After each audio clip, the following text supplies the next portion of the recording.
Welcome back. You know, one of the weirdest parts of actually covering Washington is seeing how often the focus is on long-term certainty for Wall Street instead of the jobs crisis or the immediate emergencies facing a lot of regular Americans. I think you can see that at work today. We're hearing about the billions this budget deal could save the deficit over the next few decades, but very little about unemployment insurance that could get people through the next few weeks. As NBC has reported, the budget deal does not address extended unemployment benefits. There's little rush so far in Washington on that issue, even though they expire 2 weeks from tomorrow. With no action, more than 1 million out-of-work Americans would lose those benefits immediately.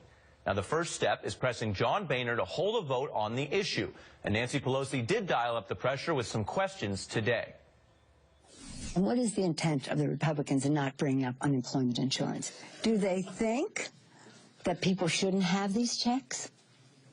Why wouldn't they be saying, here's some of the pay-fors we could go along with? I think that's really the question of the day. And an important question. I want to bring back Aisha Moody Mills and Professor James Peterson in a moment. But first, we're going to go to Congresswoman Gwen Moore in Wisconsin. Congresswoman. Hey, how are you? I'm doing great, and I want to start with this question, basically. Do you think the votes are there for these benefits if the Speaker holds a vote, and how can you and your colleagues press him to do that? Well, very clearly, the votes for unemployment insurance are there in the Democratic caucus. And if we were to align ourselves with a few good Republicans, there would be a good chance that it would pass. Certainly, when you look at the playing field here in Washington, D.C., you can see very clearly that there's very little empathy. We don't have a farm bill for people who are hungry and in need of food. Very little empathy for people who are, through no fault of their own, unemployed because of a bad economy. I do think it's very telling.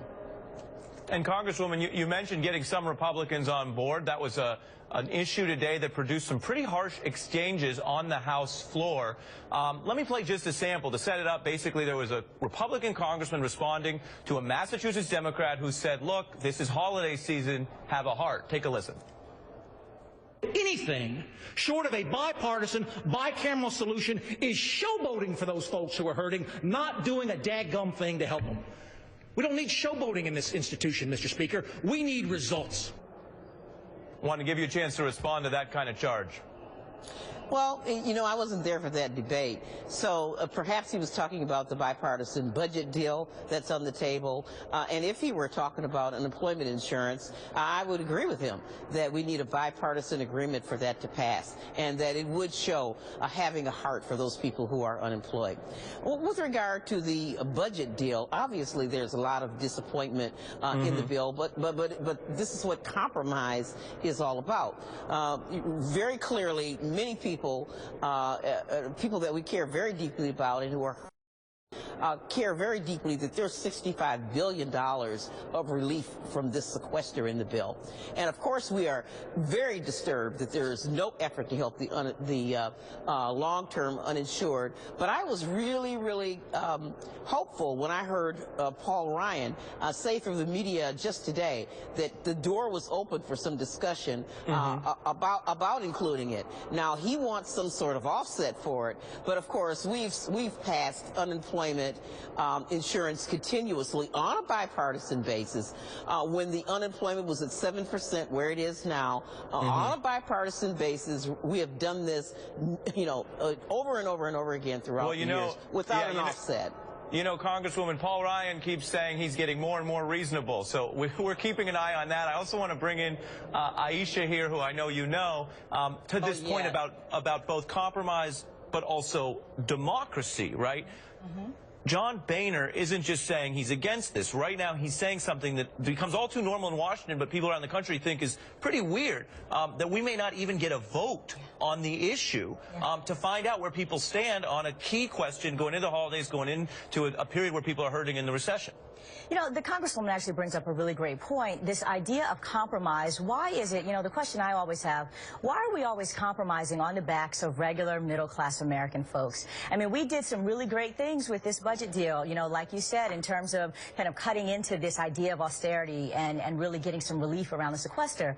At the same time, though, I think that we're still seeing this attempt to balance on the backs of regular Americans. So, for example, could you talk to us a little bit about, you know, what are we going to do about carried interest? I mean, we're seeing like, okay, we're not doing anything for workers, but we now have where it's more expensive for workers to retire at this point, for federal workers in this plan, and we're again on the backs of these folks who could be retirees. So what are we going to do about that, and when can we start to see some movement towards relieving the American public as opposed to balancing on their backs? You know, that's a really great question you're asking. We're going to have a very hard time after this year recruiting good federal employees because, again, federal employees are taking a hit on those pension plans. With regard to carried interest, no, we completely lost as Democrats in these negotiations by not getting extra revenue, which is what we have always said would be a fair and balanced approach to get more revenue. And carried interest certainly is a good place to start. There's a lot of money and it's unfair because people don't have to work for this. They could sleep and get this money. But at the same time, the Republicans weren't able to crack us on what they really want, and they really want to cut benefits for Medicare and Social Security, and Senator Murray held strong on that. So in the end, neither Democrats nor Republicans got really to the pot of money that they're really going after. But again, hitting those federal employees with another more than 1% cut in pensions and not including unemployment insurance is cruel at this time of year, as the congressman pointed out. I think that's well put, and that's how a lot of people around the country feel. The other thing we wanted to get your view on, and also Professor Peterson to draw you in, is the pressure that Republicans are facing on another issue that they have honestly tried to duck and not held floor votes on, and that is the question of immigration reform. And this is brand new. Just today, you see protesters descending on the Capitol Hill offices, including the office of Majority Leader Cantor. Quickly, Professor Peterson, what do you think about the role of this, which is basically a type of direct action to tell Washington, that's great, you're moving on a budget, but there's more work to be done and votes to be... Professor? I think that's why we have to understand Speaker Boehner's outburst today in that context. Remember, he's leveraging the capital that he's accrued based from the shutdown and all the Heritage Foundation's role in that shutdown, Ted Cruz's role in that shutdown. He's using that capital here and now because he knows that the Republican Party's got to make a move on immigration. One quick note, though, on unemployment insurance, because it's great to make the ethical case, and we need to do that, but there's a practical case. That 1.3 million folk, when they get their $1,100 a month on average, that money goes back into our economy, and the ending of unemployment insurance could result in up to 200,000 jobs lost. So there's a very practical case to make for unemployment insurance as well. Congresswoman, I want to give you the final word, responding to any of that, and also if you care to speak to what those activists were doing, sort of occupying and entering those offices today on immigration. I certainly welcome the fast for families. I have been down to their tent. I am in solidarity with them. With regard to what Dr. Peterson said, I agree with him totally, and I'm prepared to come back at any point in time before December 31st to vote on extending those unemployment insurance benefits. Certainly, we've got 2 years. This deal that is going to be put on the floor today it replaces the Budget Control Act and gives us 2 years to sort of work through some of these issues. It is a better place. It's not where we want to be, and certainly, you know, I hate seeing numbers of things in this package that are not great, but it's a compromise. For sure. Representative Gwen Moore, thanks for your thoughts on the compromise and those other issues that we need to keep an eye on, including the unemployment insurance. And thank you to Aisha Moody Mills and Professor James Peterson. Appreciate your time.